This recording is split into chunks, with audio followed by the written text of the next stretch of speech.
머니투데이 2017년도 8월 18일자 기사를 보면 10억 아파트 9억도 빌려줘요. 규제 비껴간 P2P 주담대 이 기사문이 있어요. 어떤 내용인가요? 이제 문재인 정부가 들어오면서 이제 가계 대출에 대한 부분을 규제하면서 LTV에 대한 부분들이 하향선들이 많이 내려오게 되죠. 그러다 보니까 실제로 주택을 구매하면서 대출 부분에 대한 부분들이 많이 누수가 나는 겁니다. 그러다 보니까 그 누수된 부분들을 P2P 업체들이 들어와서 대출을 해주고 있는 상황이거든요. 이제 그런 상품을 출시해서 일반인 투자자들이 모집이 되고요. 일반인 투자자들이 모집이 돼서 그런 회사에 지금 투자를 하고 있는 상황이죠. 문제는 없나요? 간혹 이제 투자에 대한 부분은 물론 이제 그 투자를 하는 P2P 회사들이 검토를 하겠죠. 그러니까 기본적인 검토들을 하는데 가장 중요한 부분들은 결과적으로 채권에 대한 채무자의 상환인데요. 그렇죠. 예. 물론 이제 보통은 P2P 업체가 들어갈 때 2순위 근저당. 그러니까 1순위는 이미 1금융권, 그렇죠. 금융권에서 1순위에 대한 근저당의 대출이 완료가 되어 있을 거고요. 보통 이제 등기 권리에 이제 2순위로 들어가는 경우인데요.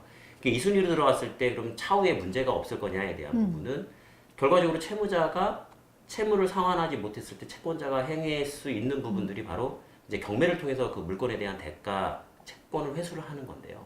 이때 그러면 그 채권까지도 다 회수가 가능한지에 대한 부분들을 염려를 좀 두셔야 되는 부분이 있죠. 예. 근데 일반인분들은 이런 것들을 좀 다 확인하시기가 좀 어려워요.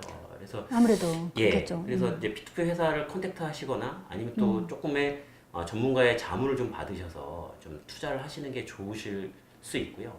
정부에서는 그냥 관망만 하고 있는 건가요?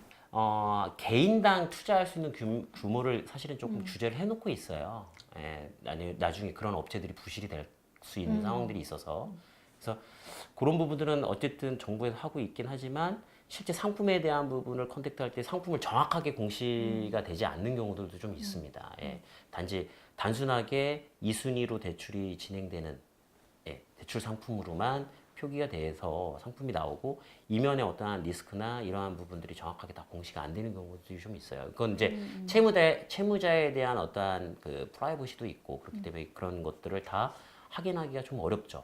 그래서 실제로 이제 이러한 P2P 업체를 하고 계시고 운영하고 계신 이제 아시는 이제 지인분 중에 이제 대표분이 좀 있어서 그분한테도 이제 좀 질의를 통해서 좀 답변을 좀 들으시면 그런 부분도 조금은 해소가 될 수 있는 부분들이 있어서 제가 연결을 좀 한번 해보려고. 그러면 전화 한번 연결해 보시죠. 네네. 네. 그 이음 펀딩의 권보균 대표고요. 네네. 지금 이제 이쪽 P2P 관련한 사업을 계속 하시고 계시거든요. 그렇군요. 예. 네.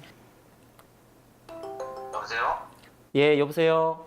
네. 예, 이음 펀딩의 권보균 대표님이시죠? 네, 네, 안녕하세요. 맞습니다. 예, 잠시만요. 네. 안녕하세요. 네, 안녕하세요. 네네.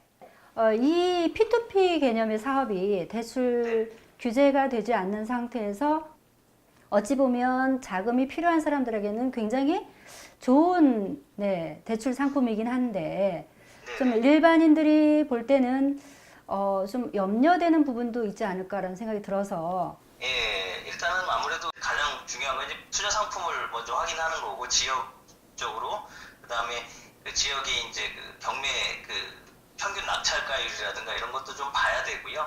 그다음에 두 번째로는 이제 P2P 업체가 정말로 계속 쭉 레코드가 쭉 쌓아온 업체인지 또 회사 홈페이지에 그 경영진이라든가 이제 그 운영진에 이제 정확하게 뭐 얼굴도 요새 공개하는 데가 많이 있지만 안 하는 데도 대부분 많이 있거든요. 결국 P2P는 금융업이라고 볼 수 있는데요. 그런 것들도 좀 유의해서 보셔야 되고 또 세 번째로는 이제 그 투자자 보호장치죠. 뭐 근저당이나 뭐 신탁 수익권 1순위인데 사실은 그런 것도 어떻게 그 잡혀져 있는지 그런 것도 한번 좀 보시고 또 이것도 싫고 저것도 싫다 하시는 좀 귀찮다 하시는 분들은 투자 상품을 이렇게 막 검토하고 막 이러기가 싫으신 분은 그냥 방법은 소액으로 분산 투자하는 수밖에 없는 거죠. 그런 방법으로 P2P를 투자하는데 그런 유의점은 그렇게 말씀드릴 수 있을 것 같습니다. 고맙습니다. 네. 네, 일단 첫 번째 뉴스 여기까지 짚어봤습니다. 고맙습니다. 네, 감사합니다.